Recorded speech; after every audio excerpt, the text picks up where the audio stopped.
السلام علیکم ورحمۃ اللہ وبرکاتہ۔ بسم اللہ الرحمن الرحیم۔ سب سے پہلی بات تو یہ ہے کہ جو جتنا اچھا نمازی ہوگا اتنا اچھا داعی ہوگا۔ یہ ایک وہ صفت ہے جس سے کوئی بھی انکار نہیں کر سکتا اور کسی حالت میں بھی اس سے پیچھے نہیں ہٹا جا سکتا۔ اس کے بعد ہم آتے ہیں داعی کی خاص صفات۔ علماء نے ایک مومن کامل یا داعی کی 103 صفات بتائی ہیں۔ 103 صفات ہوتی ہیں اس میں، اور ان 103 صفات کو 5 حصوں میں تقسیم کیا ہے۔ یعنی ان 5 پہ اگر پورا کوئی اترتا ہے تو چھوٹی چھوٹی جو صفات ہیں وہ اس میں خود بخود آ جاتی ہیں۔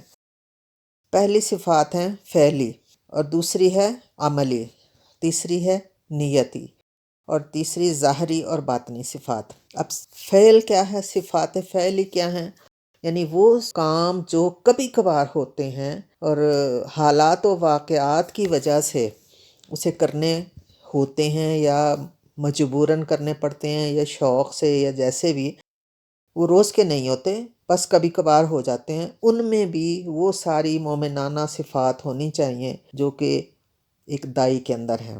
یعنی ذمہ داریوں کے حوالے سے اس کو کوئی ایسا کام کرنا پڑ گیا جو اس کی عادت بھی نہیں ہے اور اس کی ذمہ داریوں میں شامل بھی نہیں ہے، لیکن پھر بھی اس نے کرنا ہے، تو وہ بھی پوری توجہ سے، محبت سے، شوق سے، ذمہ داری سے کرنا اس کا فرض ہے۔ یہ داعی کی صفات ہے۔ جیسے کہ اگر کوئی کہے کہ من فعل ھذا، یہ کس نے کر دیا ہے یا یہ کس نے کیا ہے، تو اس کا مطلب ہوگا کہ یہ روز کا کام نہیں ہے، بس کسی وقت ہو گیا۔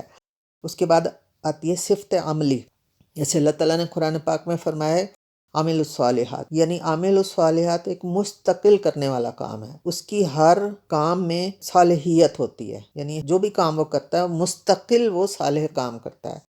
پھر اس کے بعد نیت کا کام آتا ہے۔ ویسے تو نیت پہلے ہی آتی ہے، لیکن یہاں تیسرے نمبر پہ اس لیے ہے کہ ایک عام آدمی تو اس طرح کے کام دنیاوی لحاظ سے بھی کر سکتا ہے، لیکن ایک داعی کی صفت یہ ہوتی ہے کہ وہ کبھی کبھار کرے کام یا مستقل کرنے والے کام ہیں، اس کی نیت اللہ کی رضا ہی ہوتی ہے۔ اس کے بعد آتا ہے ظاہری صفات۔ ظاہری صفات میں یہ ہے کہ اس کا اٹھنا، بیٹھنا، بول چال، نشست و برخاست، اس کا لباس، اس کے بال، اس کا چہرہ، دیکھنے کا جو گیٹ اپ ہے وہ اس کا پرکشش ہو۔ ظاہری کچھ ظاہری اعمال ایسے ہیں جیسے کہ صدقہ کرنا، جس کو دیں گے اس کو پتہ چلے گا، اور کسی کی مدد کریں گے، کسی کو مشورہ دیں گے، یہ ظاہری افعال ہیں۔ اور وہ جو فرائض ہیں وہ بھی ظاہری ہو جاتے ہیں، نماز ادا کرنا، جا کے مسجد میں زکوٰۃ ادا کرنا، حج کرنے جانا، تو یہ سارے ظاہری اس کے اعمال ہیں جن کی نیت وہ اللہ کی رضا کے لیے اور اللہ کے بندوں کو سیدھے راہ پہ لانے کے لیے کرتا ہے۔ باطنی وہ چیزیں ہیں جو تقوی ہے، جو دل کے اندر ہیں، جو چھپی ہوئی چیزیں ہیں، جو صلاحیتیں ہیں، جو صالحیت ہے، دل کا تقوی ہے، وہ باطنی افعال ہیں۔ اب اس کے بعد ہم دیکھتے ہیں کہ اس کے علاوہ جو مومن کی داعی کی صفات ہوتی ہیں وہ اور مزید 5 ہیں، یعنی ان کو بھی ہم ایک ایک کر کے دیکھ لیتے ہیں۔ پہلی صفت، فکر و تدبر میں جمود نہیں ہوتا۔ داعی کی پہلی صفت کیا ہے؟ ذہنی، فکری جو ہے کہ وہ اس کے فکر و تدبر میں جمود نہیں ہوتا۔ اب اس کی دوسری صفت کیا ہے کہ وہ علم حاصل کرتا ہے۔ فکر و تدبر کے لیے علم حاصل کرے گا تو فکر و تدبر میں جمود نہیں آئے گا، اس لیے علم دوسری صفت ہو گئی۔ جس کے اندر فکر اور تدبر پیدا ہو گیا اور علم حاصل ہو گیا، علم کی شوق اور تڑپ پیدا ہوگی، تیسری صفت خود بخود اس کے اندر آ جائے گی، وہ ہے حلم اور تحمل۔ داعی کے اندر حلم اور تحمل نہ ہو تو وہ داعی نہیں کہلاتا، وہ کسی طرح بھی داعی نہیں کہلایا جا سکتا۔ اور داعی کے اندر یعنی فکر و تدبر، علم اور حلم اور تحمل کا جو مظاہرہ ہے وہ انبیاء میں ہوتا ہے۔ حضرت ابراہیم علیہ السلام کا فکر اور تدبر دیکھ لیں ان کی زندگی میں، پھر اس کا فکر اور تدبر کے بعد وہ علم حاصل کرتے ہیں، اور اس کے بعد پھر وہ حلم کے ساتھ اپنے قوم کو اللہ کی راہ کی طرف بلاتے ہیں، اللہ کی طرف بلاتے ہیں۔ حتیٰ کہ آپ دیکھیں کہ جب عذاب کے فرشتے آئے نافرمان قوم لوط کی طرف، تو ابراہیم علیہ السلام نے ان کے لیے سفارش کی۔ اور حضرت نوح کا حلم دیکھیں، حضرت نوح علیہ السلام نے 950 سال اس قوم کے لیے کتنی محنت کی اور کتنا اللہ کی طرف بلایا۔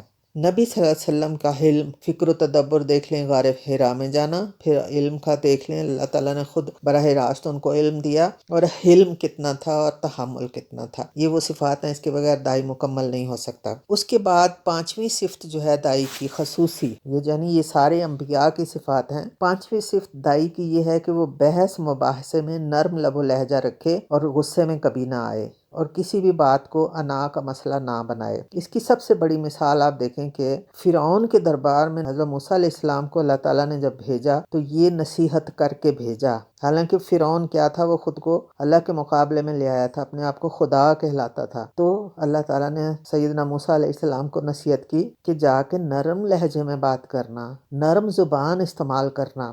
تو یہ دائی کی وہ صفت ہے، اس کے بغیر وہ کامیاب نہیں ہو سکتا۔ جب یہ پانچ چیزیں آ جاتی ہیں تو اس کے بعد پھر ہم دیکھتے ہیں کہ وہ تدبر اور فکر کیسی ہو جاتی ہے، یعنی فکر اور تدبر، اس کے افکار پاکیزہ ہو جاتے ہیں۔ تو لازمی صفت یہ ہے کہ جس کے افکار پاکیزہ ہوں گے، اس کی گفتار بھی پاکیزہ ہوگی، اس کی بول چال بھی پاکیزہ ہوگی۔ پھر جب اس کی بول چال، گفتگو پاکیزہ ہو جائے گی تو اس سے جو افعال سرزد ہوں گے وہ بھی پاکیزہ ہوں گے، یعنی یہ ایک فطری عمل ہے جو ایک کے بعد دوسرا ہوتا چلا جاتا ہے۔ جب اس کے افعال پاکیزہ ہو جائیں گے تو اس کے اعمال بھی پاکیزہ ہوں گے، تو پھر یہ لازم ہو جائے گا کہ افکار پاکیزہ تو گفتار پاکیزہ، گفتار پاکیزہ تو اس کے افعال پاکیزہ، اور اعمال پاکیزہ۔ جب یہ ساری چیزیں پاکیزہ ہو جائیں گی تو ان کی زندگی پاکیزہ ہو جاتی ہے۔ اور اللہ تعالیٰ نے جنت کس لوگوں کے لیے بنائی ہے؟ پاک لوگوں کے لیے۔ تو اللہ تعالیٰ ہمیں ان صفات کا حامل بنا دے اور ہمیں صحیح معنوں میں انبیاء کا مشن لے کے چلنے والا بنا دے، اس لیے کہ